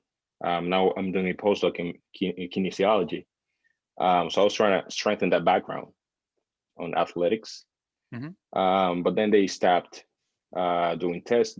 I think they are doing tests right now in some places. Mm-hmm. But I still haven't registered for the test, even though I prepared for it. But then during that time, I started looking specifically into the skill sets that the specific kind of jobs that I was looking for were asking for. And then I realized that most of them, if not everybody, were asking about knowing how to use SQL and other computational tools that I was not very strong at. So I started learning those.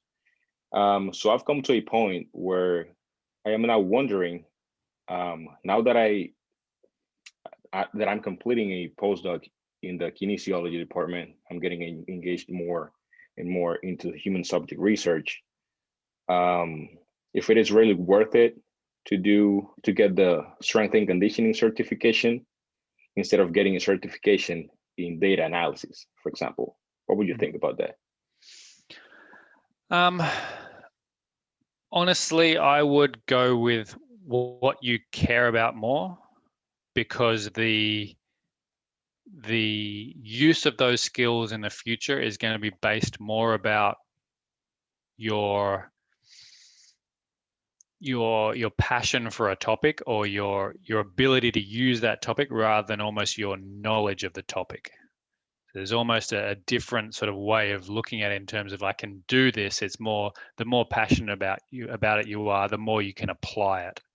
So I would lean to what you're more passionate in, whether it's the data or whether it's the strength and conditioning, because the thing you'll need to do is to sales pitch for that job that you're going for, why that helps answer the questions that they have. And the answer will be that you understand how that strength and conditioning is fitting in with the other skill sets you have, rather than almost viewing your resume as these separate sort of, I can do this and I can do this, I can do this. The great sports scientists and those applied jobs, because you're working across a broad group, it's actually, I can use all of these things at the same time to answer these applied questions, and that's what makes me great. That's the sales pitch that you're going to have to give. You've clearly got, with your PhD and a postdoc, you've clearly got the empirical knowledge to do the sort of jobs that you're looking for. But now it's about selling that I can take that knowledge that I've gained at university and I can apply it because of these skills. And so whether that's strength and conditioning, whether that's coding, whether that's whatever it is, it's about not selling your knowledge, but selling your ability to translate and your ability to understand performance or behavior from a performance sort of context. That's kind of where you're headed. That's kind of where you need to head. You're nodding. Do you agree, or am I talk? Yeah. No, I mean, I think it makes sense totally. I mean, I know it's a bit of a cop-out answer, right? Saying do whatever's in your heart, but I think it's. I believe that although like the job listings that go up, they have these quite definite sort of things that they want. Those things are often defined by the person that's asking for that job, and it's shaped by by their sort of background and what they're looking at for the role. So for example, like there was a Yankees biomechanics job that came up not too long ago, which was shaped very much by the head of performance there, who had a very clear goal of what he wanted his biomechanist to do. So therefore it was a very narrow job definition. Some of the other jobs that are coming up, so like for example at the Mets, their biomechanist or their head sports scientist doesn't come from quite as strong a biomechanics background, so he might look for some different skills in that person that he's looking for to fill those sort of roles. And so I think chasing what you think they want is not a healthy way to find a job, but more becoming the best version, and sort of you have to believe in the junk that you're selling. You know what I mean? You have to believe, like, if you think that the strength and conditioning stuff can really change performance, then you have to chase that with a passion and add that to your skill set so that you can apply it, rather than almost trying to second guess what you think they want, because ultimately you're selling yourself. And on all those job apps, there's, like, I've applied for tons of jobs and very rarely have I hit the only time that I hit every single one of those check marks is if it's a job below my level. The jobs that I'm going for, I don't fit all those check marks, because usually what they ask for is ridiculous in terms of, well, I need you to code, I need you to have worked with athletes, I need you to have a PhD, but I also need you to, take $50,000, and I also need you to move across the country. It's like, well, you're not getting all of that. So which one are you going to? And so your challenge is to sell you, and that you can you can adapt your skills to what's missing, or you know the people to talk to, or you have the network to answer the questions that you don't have answers to. So for example, I'm not very good at coding, but I have friends that I know, or colleagues that I know, or people that I know that I can go to help me with that if I need it. And that's the sort of sales pitch you make in this applied world. You'll never be, we are generalists a little bit by nature, in that we are asked to sort of shapeshift a little bit, but we also know where our strengths stop and where we need help from other experts.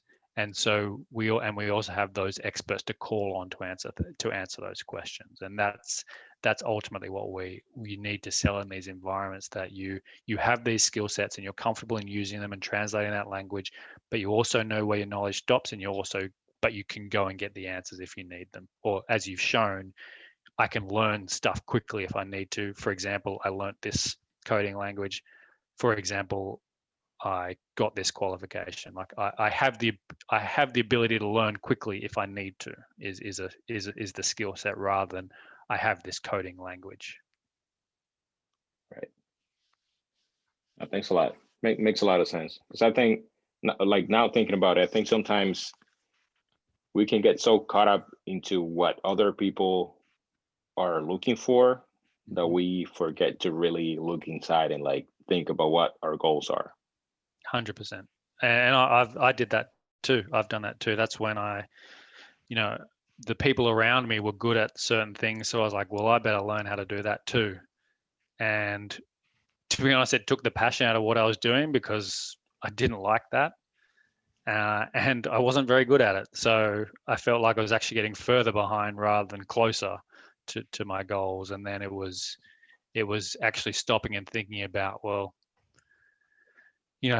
what am I good at? What am I passionate about? And how do I embrace that, rather than grinding myself to do things that I'm not good at? If they want somebody that codes, I'm not their person. And I accept that there's a certain number of biomechanics jobs that as a result, I'm not qualified for. But when the other ones come up, I'm ready to take those, because and do a better job at those, because that's what I'm good at, and I'll actually have a better life in that job anyway, because I'm then doing something that I want to in that job when I get there. Right. Yeah. Hey, Daniel, could I just offer a thought on this as well? Sure, Colin. Yeah. Is it Eric Burr? I'm not sure how to. Yeah, you said it right. Awesome. Good first try. Yeah, I mean, to me, if I understand you correctly, if you're trying to get a job in baseball biomechanics and they're not available, I would encourage you to consider doing it yourself. So for example, I've started my own business. I'm in swimming, and I've started my own business, and I've started in 2019, and it's not super successful, but it allows me to kind of do what I want, and I don't really have the pressure of like Daniel was saying, filling all the points in a job description. I just kind of pursue my own passions. And so I don't know like where you're from, but if there's like local baseball teams you could approach to say, I have this skill, I want to help baseball players. Can I come and analyze their pitching motions, batting motions? If that's what you want to do, I think that might be a better place to start than trying to fill out all these points on a job application that you may or may not actually be interested in. Yeah, okay. I agree. Yeah.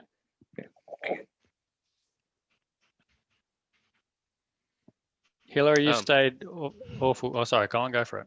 Well, I was just going to ask if we have time. I know this is really long, but so we've talked a lot about a sports scientist applied to like university and pro level. Do you think there's a role for a sports scientist below that, like the grade school level, high school, middle school on down? And I asked because, when I was going through graduate school, I felt pretty strongly that there probably was a role for that.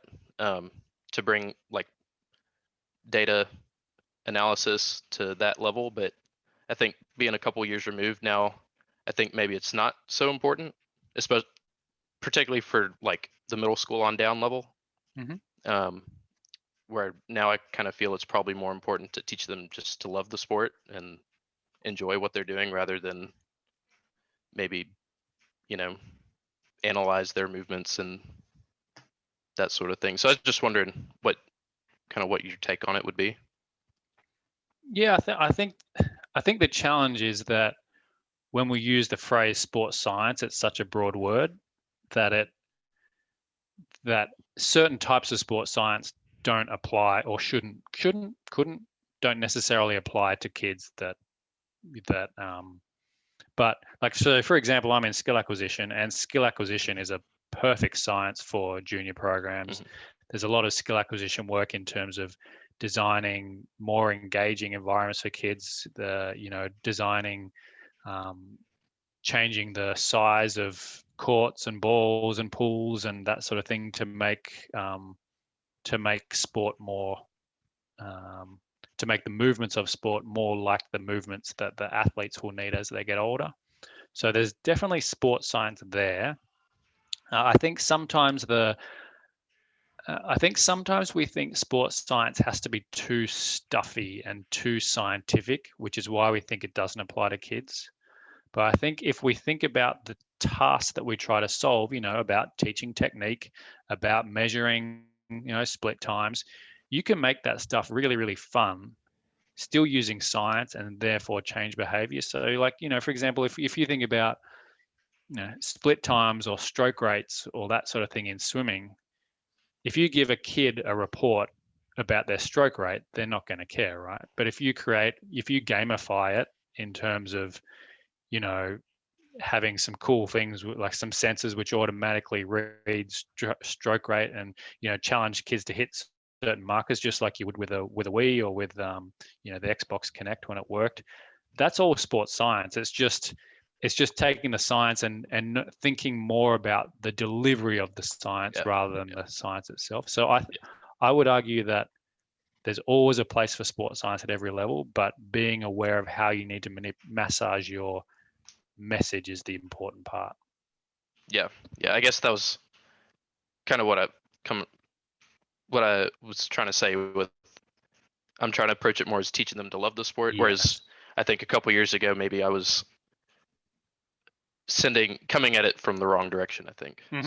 Yeah. So because again, our traditional version of sports science is, we're cutting edge, we're working on, elite performance and, delivering data about specific contexts.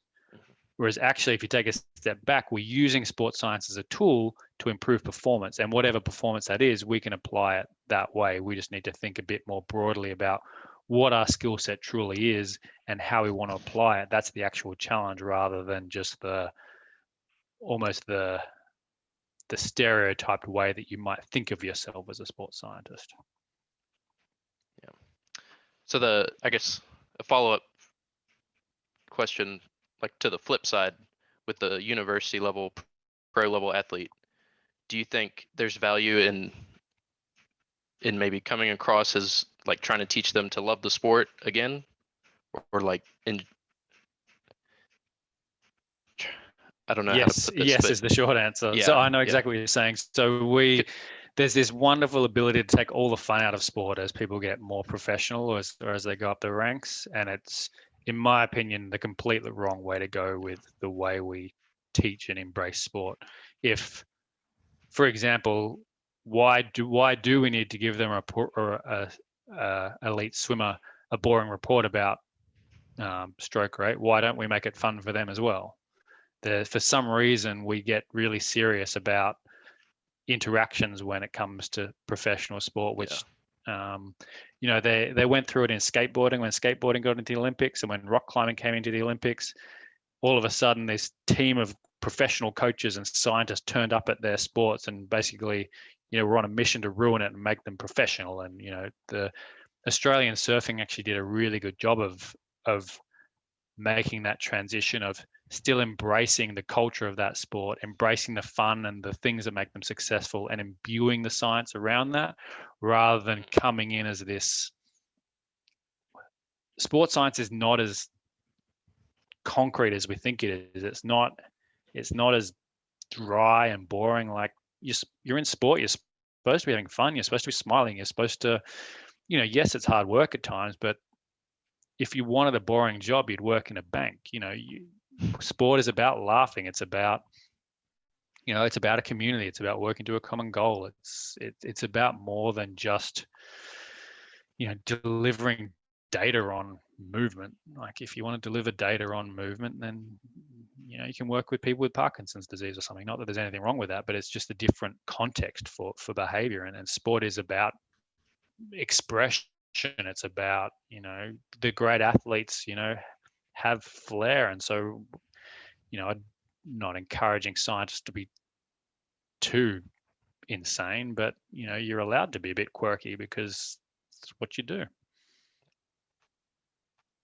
Sorry, I think I'm starting to preach now. I've obviously been on for 2 hours, and I've moved into my sports science preach phase. No, I certainly appreciate it. Taking all this time. It's great. Yeah, I really appreciate it. Thanks so much. I had a quick question that hopefully won't have too long of an answer, but just I was wondering if there are certain places where people post sports science jobs. I know like Biomec is popular for biomechanics positions, but I was wondering if there are some that aren't necessarily as biomechanics heavy, or just if there's another place where there are not super. Yeah, I've actually been digging around for that recently in trying to build this course, because that's a question I get asked: where do I look for jobs? The Twitter, to be honest, the best place I find for jobs is Twitter, and following the right people on Twitter, because they'll tend to tweet out a job and it'll sort of spread through networks. So I would suggest being somewhat active on Twitter and following, I guess, the main sports scientists on Twitter, because they'll tend to sort of share the jobs with their network, who was given it to by the person that they know, because the person looking for the job wants a relatively like-minded person anyway, wants somebody within that realm. So that, to me, that's my best recommendation. I mean, like there's the UK and Australia have a bit more, they have some more specific job sites that you can go through. But in the US, I haven't really found anything. And to be honest, Sam, I don't think sports science jobs, they don't appear like normal jobs. If I would say mostly jobs appear because they're created for somebody rather than there's a need that they're trying to fill. I think you'd be hard pressed to find a coach who's like, I need a biomechanist in here now, let's find one. But if a coach has been working with Sam for 6 months and he's like, this guy is improving my boys or my girls big time, we need to find a role for him. To me, that's how these jobs come up. Or you work for somebody and then they're like, I'm working with this Sam guy, he's just killing it. He's like, and then somebody else is like, well, we've got a spot open for someone like that, and then you get recommended. I don't think the job application process in sports science is as natural as you might think it is from the outside. I don't think these jobs that come up, if you're applying cold and nobody's told you about it, there's probably somebody that's worked with that organization or has an inside line on you who you have to jump to get that job. So I would suggest that, the jobs that you want, the dream job that I'm still chasing probably still doesn't really exist. I've got to get it created for me because of the value I've shown to an organization or a group. So I would suggest it's hard for people to sit back and wait for jobs to appear. You've almost got to get them created, almost like Colin was suggesting. You've got a little business running where it doesn't even have to be a big business. Like I'll charge people $100 for a pitching analysis, or I'll charge them $50 for a video. I'll do a video analysis of their swing. You help 3 people, you help the right person, and all of a sudden, word spreads, and all of a sudden somebody's either knocking on your door, or when you apply for a job, they're like, oh, that's that guy from there who's helped this person. I don't think I think the idea of waiting for an applied sports science job is challenging. I think that goes back to sort of Eric's stuff around, I'm trying to get the qualifications that they're looking for. I think they've already got someone in mind when they write those qualifications, rather than truly looking for that skill set. Yeah, I'll just kind of repeat the point I made earlier, but to try to create the opportunity for yourself is another. I mean, it depends on your interests and goals, but and it starts small. Like, it started small for me. I mean, I've been a coach for a long time, but just started teaching people on the side, and I kind of figured out they word of mouth spread, and before you know it, last year I taught almost 100 kids and was predominantly self-employed in 2020. So yeah, I think not knowing what your sport interest or location is, I mean, that'll influence it heavily, but yeah. And then if you create some opportunity for yourself, word of mouth spreads to somebody higher up in a place you might want to go. And I think I've heard the phrase before that the best opportunities are the ones that are never posted. Yeah. So cool. Yeah, I appreciate it. Thank you. And this course, is that just a Memphis thing, or is that something that's going to be posted online, or? So it's going to be all online. Essentially, we're aiming to have 20 students per intake, and we'll have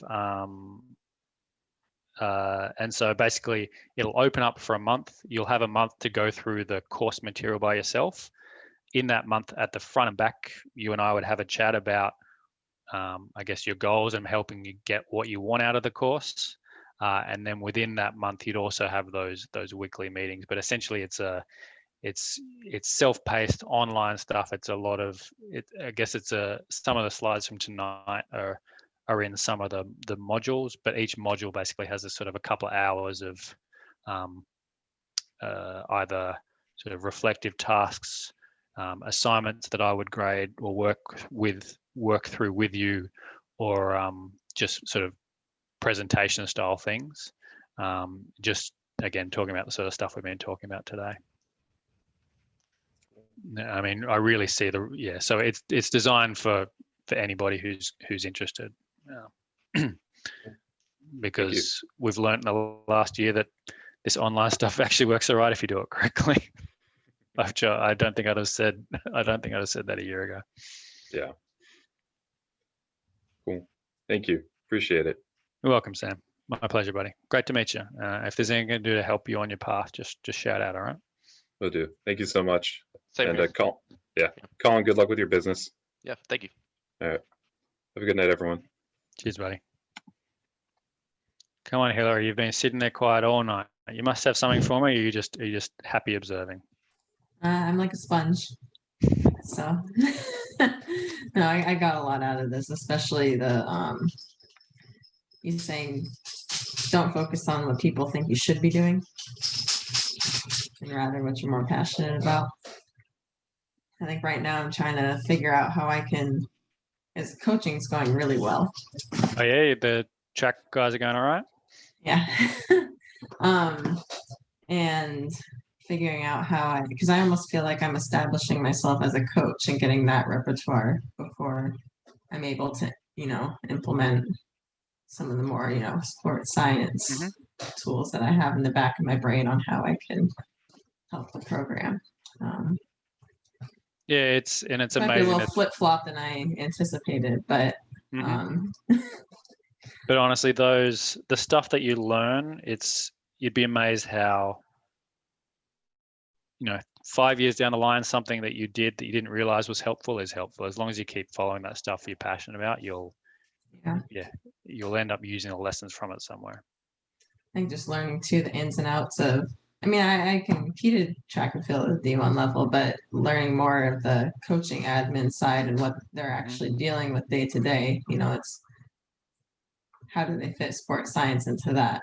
Exactly. Once you see it from that perspective, right, you're like, no wonder they didn't want somebody coming up saying, can I measure your athletes every Thursday? And you're like, yeah, I can't even breathe on a Thursday, let alone think about adding something else. Something I always knew is like, I mean, and you even said the athlete comes first.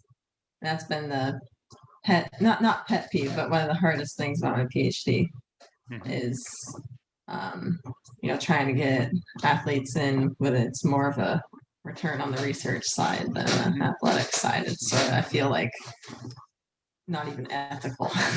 Sorry, my dog is like having a fit right now. No, you're right. Mine's scratching at the door too.